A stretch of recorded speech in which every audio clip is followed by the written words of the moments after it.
আসার পর দেখতেছি আপনি কাজে ব্যস্ত ছিলেন। জি। কি করতেছিলেন? ওই যে গাছ মারলাম, গাছ মারি রস তুলে দিছি ঘানিতে। আচ্ছা, এটা কি সিজন চলছে আপনাদের? হ্যাঁ, আমাদের এটা সিজন। এই কুশের জাতটা কি? এটা মেল জাত। মেল জাত।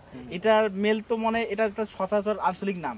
এটা কোনো স্পেশালি নাম আছে? এটা স্পেশালি নামে হলো মেল। এর বিভিন্ন প্রকার হলো কুশের আছে। একটা আছে ঈশ্বরদী, ডাইরি, তারপর হলো মানে মেলায় এরকম 2-3 রকমের কুশ। এটা কিসের উপর নির্ভর করে? এক এক অঞ্চলে এক এক রকম নামে।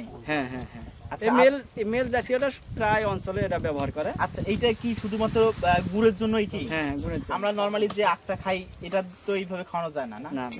আচ্ছা, এই যে চিনি উৎপাদনের জন্য কি এটা ব্যবহার হয়? এই আখটাই? হ্যাঁ, এই আখ ব্যবহার হয়। আচ্ছা, এটা হচ্ছে যখন আপনার ফ্যাক্টরিতে গেল, মিলে গেল, তখন আপনার চিনির জন্য হইলো।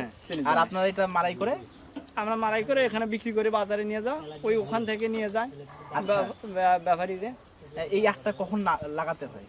এই আখটা লাগাতে হয় আগুন লাগাতে হয় ফাল্গুন মাসের দিকে, মাঘ ফাল্গুন মাস। হ্যাঁ। আর আপনার এটা এখন এটা হচ্ছে এই সময় কাতি মাস থেকে কাটা শুরু হয়ে যায়। কতদিন হচ্ছে এবছর কাটা শুরু করছেন?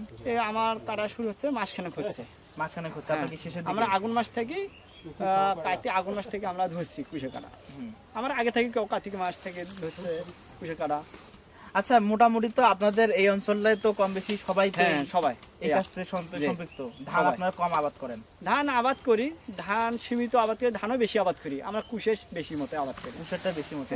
আচ্ছা, আমরা ওখানে একটু যাব, তারপর আস্তে আস্তে করে কথা বলবো। এখানে একটু কি চলছে এটা একটু দেখি।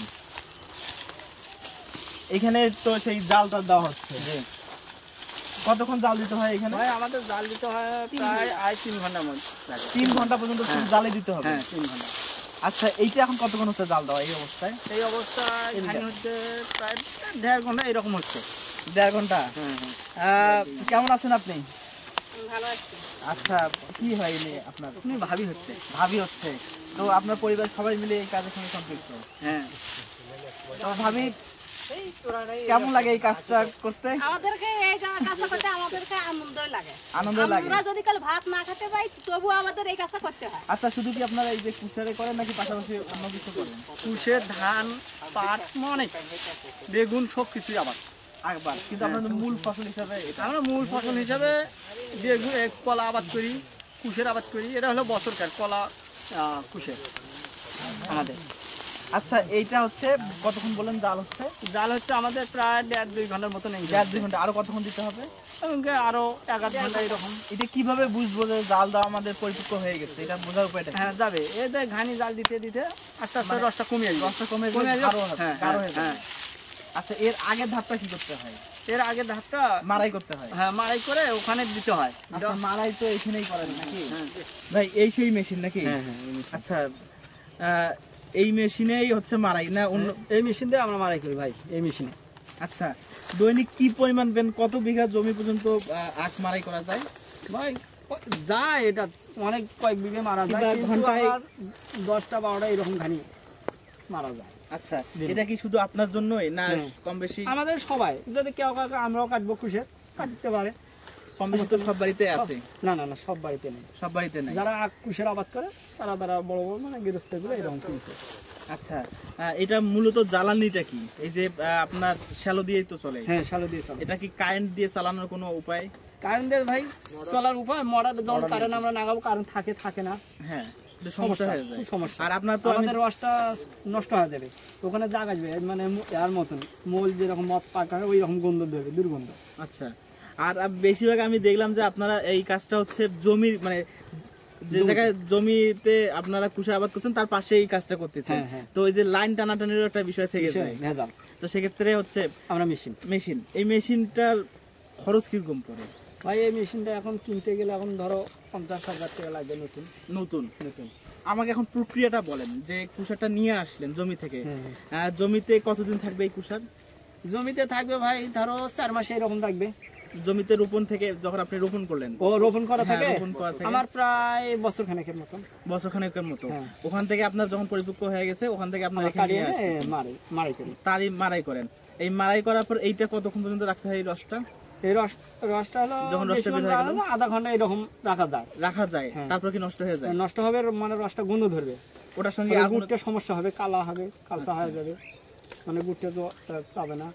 তারপর এই রসটা তখন কি করেন? এই রসটা আমরা এই যে ঘানিতে জাল দিচ্ছেন, ঘানিতে জাল দেওয়ার এভারেজ 3 ঘন্টার মতো, যেটা গাঢ় হয়ে আসছে, এরপরে কি করতে হয়? এরপরে যে ঘানি গুড় হওয়ার সঙ্গে নামি চারিতে রাখি। এই গরম অবস্থায় কি চারিতে রাখা হয়? চারি কি এখানে আছে আপনার? চারি আছে। আচ্ছা, আমরা একটু চারি ওখানে যাবো। আসেন। তাহলে এই সেই জায়গা নাকি? ও অনেক সুন্দর। এটা কিসের জন্য করছেন ভাই? আমাদের ফাউন্ডিং অর্গানিক কোনো কুয়াশা না পড়তে পারে। তারপর ওই যে ওখানকার যে গুড়ের কথা যে বললেন, ওই গুড় মানে ঢালতো না তো তখন, ওটা জ্বালানি অবস্থায় যে জিনিস, ওটা কি বলা হয়? মানে জ্বালানি বলতে গুঁড়ে বলা হয়, মানে গরম গুড়। আচ্ছা, তারপর এখানে রাখতে হয়? হ্যাঁ, ওখান থেকে ঢালিয়ে আনি এখানে রাখি বালতি করে। দর্শক একটু দেখেন, ওখানে আপনাদের বলছিলাম, ভাই যেভাবে বলছিলেন যে জমি থেকে ওনারা সংগ্রহ করলেন, কাটার পর মাড়াই করার পরেই 3 ঘন্টা বা 4 ঘন্টা জাল দেওয়ার পরে যে অবস্থা হয়ে যায়, ওখান থেকে কোনটা গুড় আসে এখানে? এখানে ভাই এই গুড় আসে। মানে প্রথম ধাপ কোনটা? প্রথম ধাপে এইটাই মোটামুটি। হ্যাঁ। এটার কতদিন হচ্ছে? হচ্ছে হলো আমরা কালকে আমাদের মেশিন নষ্ট হয়েছিল, কালকে আমরা মাড়াই করি না, আজকে মাড়াই করছি। এটা কি আজকের মাড়াই? এটা আজকেরও মাড়াই না, এটা পরশু দিনকের মাড়াই। পরশু দিনের মাড়াই? পরশু দিন থেকে এই অবস্থায় আছে? হ্যাঁ, এই অবস্থায় আছে। আচ্ছা, এইখান থেকে পরবর্তী ধাপ কোনটা? পরবর্তী ধাপ ওই যে এইগুলো হয়, এই মাঝখানেরটা। আচ্ছা, এখান থেকে কতদিন সময় লাগলো ওখানে আসতে? এখানে আসতে ধরো তারপরের দিনে আমরা মারলাম 2টা ঘানি মারলাম, ঘানি মারি ফির ওখানে দিলাম আর একটা দিলাম, মানে সবগুলো চারিতে আমরা মানে দেওয়া দিই। মানে প্রতিনিয়ত ওখান থেকে মারতেছেন আর এখানে এখানে ঢালি। হ্যাঁ, আচ্ছা, ওইটা তো মনে হয় লাস্ট সিস্টেম না? ওখান থেকে আরো শক্ত হবে? ওটা আরো কয়েকদিন আগে আমরা মানে গুড়টা হলো বাজারে নেওয়ার জন্য আমরা কড়া ভাবে পাক দিছি। একদম তো শক্ত হয়ে গেছে। শক্ত তলে মানে হলো আগের পাক করা দেওয়া ছিল, সেই জন্য শক্ত। ঢুকে দেন, সমস্যা নেই। একদম ভিতরে দলা বাঁধা অবস্থায় আছে, কোনো সমস্যা নেই। দানা আচ্ছা, এইটা কি হয়ে গেছে? এই শক্তটাই? এই শক্তটা মানে হলো দানা হয়ে যাবে, একদম ওই দানা হয়ে যাবে। হ্যাঁ, ওই দানা। আচ্ছা, এটা কি এটার সঙ্গে কি মানে আর অন্য কিছু মেডিসিন কিংবা আমরা ভাই কোনো মেডিসিন নেই, ওই যে গাছ আছে না, গাছের ছালটা আমরা দেই, মানে হলো ঘানিতে মুখটা পরিষ্কার হওয়ার জন্য। পরিষ্কার হওয়ার জন্য? জি। আচ্ছা, অনেক সময় দেখা যাচ্ছে যে চিতা গুড় কিংবা অন্যান্য যে বিভিন্ন রকম গুড়ের যে অনেক জাতগুলো আছে, ওগুলো আবার কিভাবে? ভাই চিতা গুড় হলো ওই ঘানি আছে, ঘানির হলো ময়লাটা, ওই ময়লাটা খাওয়ানো, হ্যাঁ হ্যাঁ, ওটা আলাদা খাওয়ার পর জাল দেয়, জাল দেওয়ার পর ওই রকম গুড়টা ওরা কালসা বার করে। আচ্ছা, অনেকে যে এটা বলা ঠিকও না, অনেকে যে 2 নম্বর করে, 2 নম্বরটা আসলে কোথা থেকে হয়? ওরা 2 নম্বর করে কিনো, ওরা মানে ওনার ইনকাম হওয়ার জন্য বেশি। আচ্ছা, ওইটা কোন পর্যায়ে করে? ওটা করে ভাই ময়দা, চিনি, সুজি একত্র করে। হ্যাঁ, সেটা আপনার কোন প্রসেসে গিয়ে এই কাজটা করা যায়? ওনা করে হলো ঘানি যখন হাফ অবস্থা হয়, হ্যাঁ, ওই জাল দেওয়া অবস্থা, হ্যাঁ জাল দেওয়া অবস্থায় ওই সময় মিক্সড করে দেয়। আমি তো খালি শুনি, আমি তো যাই নাই। না না, সেটা ঠিক আছে, আপনারা এখানে তো খাঁটি জিনিস তৈরি করতেছেন, এখানে যারা ব্যবসা করে মধ্যস্থ আছে কিছু কিছু, সবাই তাই বলে খারাপ না, কিছু কিছু অসাধু ব্যক্তির জন্যই তো অনেক কিছু খারাপের দিকে এগিয়ে হয়ে যাচ্ছে। তা আমি বলি, ওদেরকে বলি করে এইরকম করাটা ঠিক না, মানুষের জনগণের এরকম মারাটা ঠিক না। আচ্ছা, মানে যেটা দিবেন মানুষ যেন কোনো সমস্যা না হয়, মানে আমরা যেরকম পাক করে এরকম পাক করেন, তোরা দেন বিভিন্ন রকমের জিনিস, এটা তো মানুষ মারা যাবে। এটা হাট বাজারে গুড় কিনে খাওয়া যাবে না, যাইটা আমি না খাই, আমার মতন আর ভাই, খালাতো ভাই, মামাতো ভাই এরাই তো খাচ্ছে। আচ্ছা, একটা চারিতে কি পরিমাণ গুড় রাখা যায়? এই চারিতে রাখা যায় 70 কেজি 75 কেজি পর্যন্ত। এখন কত আছে এখানে? এখানে এখন মানে এই যেমন এই চারিটাতে কিরকম আছে?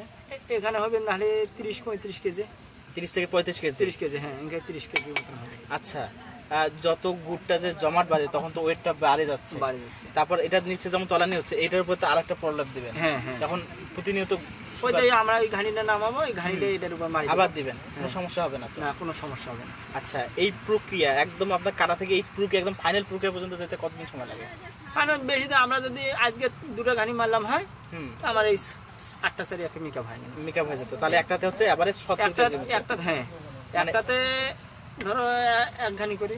আমরা এটা কি ছোট বড় আছে না সব একই? সব একসমান, মানে এক কুমোরের চারি আনি।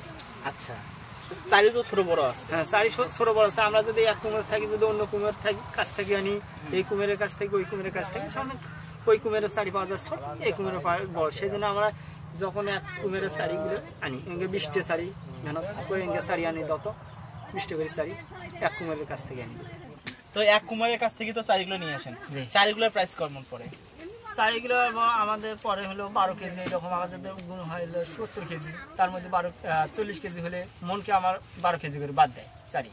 আচ্ছা, তো আমাদের যদি গুণ ওখানে 1.5 মন হয় তো বা 8 কেজি, 12 কেজি আমার 1.5 মনে 8 কেজি বাদ দিবে, মনে হলো 8 কেজি বাদ, আর 1.5 মন হলে আমাদের হলো গুণ হলো বাদ দিবে হলো 12 কেজি চারিটা আলাদা বাদ। এটা তো আপনার পাইকারি কি বিক্রি করেন না আপনারা? আমরা পাইকারি এইরকম বিক্রি করি। আমরা 6টা শাড়ি নিয়ে গেলাম, ধরো 95 টাকা কেজি হলে 3800 টাকা মন।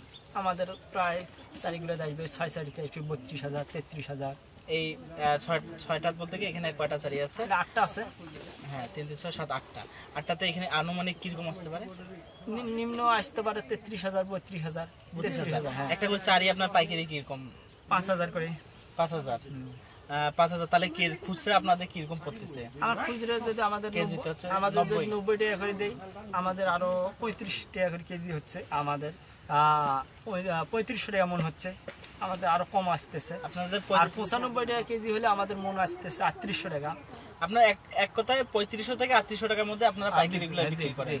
আর এটা খুচরা বাজারে তারা কিরকম সেল করে? তারা বিক্রি করে 110 15, মানে বাজার দর যেমন আসছে।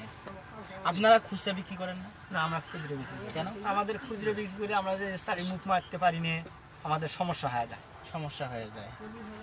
আচ্ছা, তো মোটামুটি অনেক কিছুই বুঝলাম। আচ্ছা, আপনার আরেকটা সর্বশেষ বলবো যে এই যে অন্যান্য যে ধান আবাদ থেকে শুরু করে অন্যান্য যে কাজ আছে তার থেকে আপনারা এটাতে করতেছেন, এটাতে আপনারা আসলে বেনিফিটটা কেমন পাচ্ছেন? এটা আমাদের বেনিফিটটা কি রকম? আমরা ধরো 1 বিঘা মাটি কুশের আবাদ করলাম, নিম্ন আমার ওই ভিটা থেকে 1 লক্ষ, আমরা মোটা টাকা পাই। আমরা 6 শাড়ি নিয়ে গেলে 30-32 টাকা।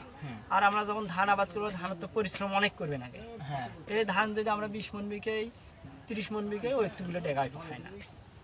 আমাদের হলো গুণটা বেশি, কিন্তু এটা বছর কার আবার সমস্যা। আর ধানও ভুট্টা, তারপর হলো ধান, দুটো আবাদ আছে। এই কুশের আবারটাই গুণতে পারি, কুশের আবারটা আমার দাম হয়ে গেছে। আচ্ছা, বুঝতে পারছি। তো সুপ্রিয় দর্শক, আপনারা এতক্ষণ দেখলেন যে গুড় তৈরি হয় কিভাবে, একদম খাঁটি গুড় যেটাকে বলা হয়। তো আমরা একটু টেস্ট করতে যাচ্ছি। হ্যাঁ, টেস্ট করেন ভাই। এখন কোনটা থেকে টেস্ট করা যাবে?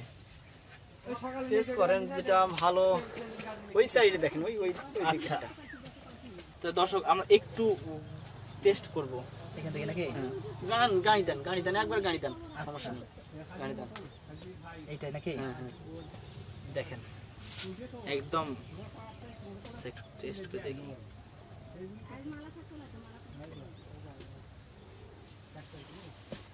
একদম নির্ভেজাল যেটা।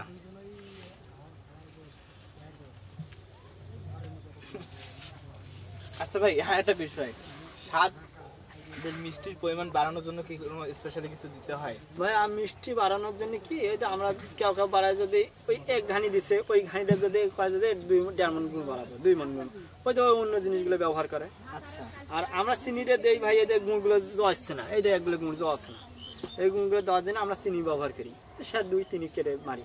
সুপ্রিয় দর্শক, এতক্ষণ আশিক ভাইয়ের কাছ থেকে জানছিলাম গুড় তৈরির পিছনের কিছু গল্প, উৎপাদন করতে গিয়ে যে পিছনের গল্পগুলো আছে, খরচ কেমন, তারপর হচ্ছে কিভাবে চাষ করতে হয় কিংবা মাড়াই করতে হয়, তিনি আমাদের সাথে শেয়ার করছিলেন যে বিষয়গুলো। তো দেখা হবে অন্য কোনো ভিডিওতে। এ পর্যন্ত আপনারা ভালো থাকবেন, সুস্থ থাকবেন।